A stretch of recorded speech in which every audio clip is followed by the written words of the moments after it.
কুষ্টিয়া শান্তিডাঙ্গায় 22টা পরিবার খ্রিস্টান হয়ে গেছে। এরা বাংলাদেশে খ্রিস্টানদেরকে ধর্ম প্রচারের সুযোগ করে দিচ্ছে। আমি কি বিষয়টা খুলে বলবো? এই হানাফিদেরকে বিভ্রান্ত করো না, খ্রিস্টানদের গির্জায় যায় দিনের দাওয়াত দাও।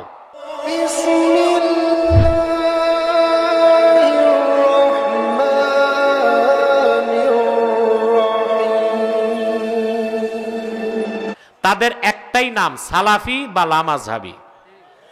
সালাফিও বলা যাবে না, সালাফি হচ্ছে সালফে সালাইনরা, এরা হচ্ছে লামাযহাবী। এরা বাংলাদেশে খ্রিস্টানদেরকে ধর্ম প্রচারের সুযোগ করে দিচ্ছে। আমি কি বিষয়টা খুলে বলবো?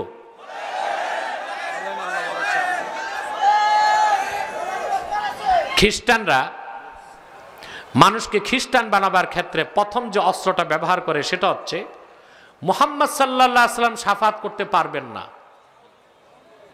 শাফাত করবে ঈসা। অতএব ইসলামে থেকে লাভ কি? ঈসার ধর্ম গ্রহণ করি যে শাফাত করবে। নাউজুবিল্লাহ বলে।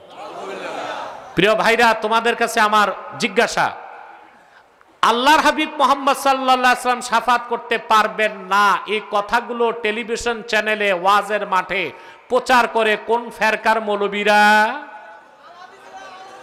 লামাযহাবীরা। তাহলে খ্রিস্টানদেরকে ধর্ম প্রচারের ক্ষেত্র বানায় দিচ্ছে কারা? জোরে বলেন। তাহলে বোঝা যায় এই লামাযহাবীদের কোমরের রশি আটলান্টিকের ওপারে। ওখান থেকে আসে ডলার। কি আসে? দেখেন না, এরা অনুষ্ঠান করে 5 স্টারে টাকা পায় কোত্থেকে? 5 স্টারে অনুষ্ঠান করে টাকা আসে কোত্থেকে? প্রশ্ন আসে। টাকা তো আসে আটলান্টিকের ওপার থেকে, টাকা তো আসে বিলেত থেকে, টাকা তো আসে ইসরায়েল থেকে। অথচ আল্লাহর হাবিব মুহাম্মদ সাল্লাল্লাহু আলাইহি ওয়াসাল্লামই শাফাত করবেন, ঈসা শাফাত করবে না। এটা ঈসা নিজে বলে গেছেন, যা বাইবেলে আছে। আমি একটা গল্প শুনাই। 2016 সালে আপনাদের কুষ্টিয়া শান্তিডাঙ্গায় 22টা পরিবার খ্রিস্টান হয়ে গেছে। আমার কাছে ফোন গেল, আজকে না 2016। আমি আমার তাহরিকে খাতমে নবুয়ত বাংলাদেশের কেন্দ্রীয় কমিটি নিয়ে গেলাম। শান্তিডাঙ্গাটা কুষ্টিয়া ইসলামী বিশ্ববিদ্যালয়ের দেওয়ালের ওপারে। যে বিশ্ববিদ্যালয়, ইসলামী বিশ্ববিদ্যালয়, এত আলেম স্কলার, ওদের চোখের নিচে শান্তিডাঙ্গায় খ্রিস্টানরা মিশনারি কাজ করে 22টা পরিবারকে খ্রিস্টান বানাই দিয়েছে। আমি গেলাম সেখানে। কুষ্টিয়া বিশ্ববিদ্যালয়ের মসজিদের যে খতিব, লোকটা মারা গেছে গাড়ি দুর্ঘটনায়, তার উস্তাদও মারা গেছে গাড়ি দুর্ঘটনায়। লোকটা আমার সাথে গেল, আমার টিম গেল। সেখানে পৌঁছার পর আমি মূল যে লোকটা, ওর নাম ছিল নজির আহমদ, খ্রিস্টান হইছে। খ্রিস্টানরা তাকে একটা মোটরসাইকেল দিছে, 17,000 টাকা মাস বেতন দিত, একটা বাড়ি করে দিস, একটা বাড়ি করে দিস। আমি তার কাছে গেলাম, ভিডিওটা সোশ্যাল মিডিয়ায় আছে, দেখবেন। আমি তাকে বললাম, সে সামনে আসছে, তার বউও সামনে চলে আসছে। এখন সব খ্রিস্টান হয়ে গেছে, আমি চোখ নিচে করে পর্দা আদায় করতেছি। ওটা তো মুসলমান করতে হবে। 2.5 ঘন্টা আমার সাথে সে বিতর্ক করলো।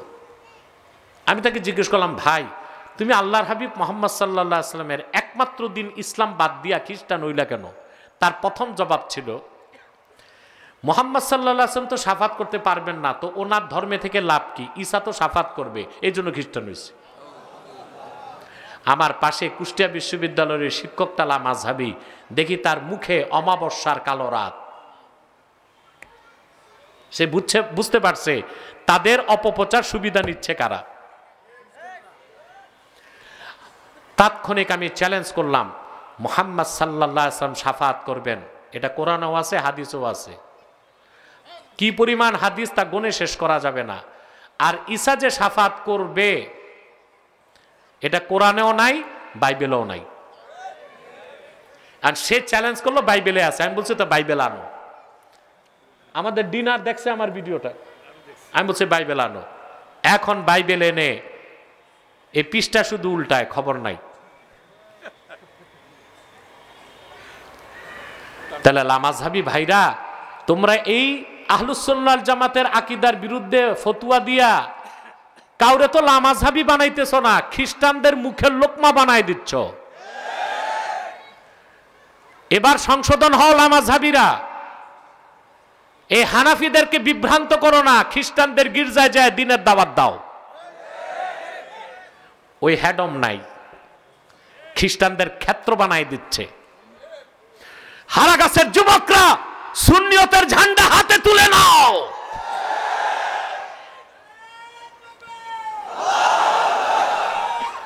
কাফের মুশরিক বাতিল ফেরকার বিরুদ্ধে তোমাদের অবস্থান হবে জিরো টলারেন্স। রাজি আছো? রাসূলুল্লাহ শাফাত করবেন কিনা? ইবনে হাজার আসকালানের ফাতাওয়া, ইন্নাল আখবার বিশাফাআতিন নবী সাল্লাল্লাহু আলাইহি ওয়াসাল্লাম কদ বালাগা হাদ্দাত তাওয়াতুর। রাসূলুল্লাহ শাফাত করবেন কিয়ামতের দিন, আল্লাহর হাবিব কিয়ামতের দিন শাফাত করবেন।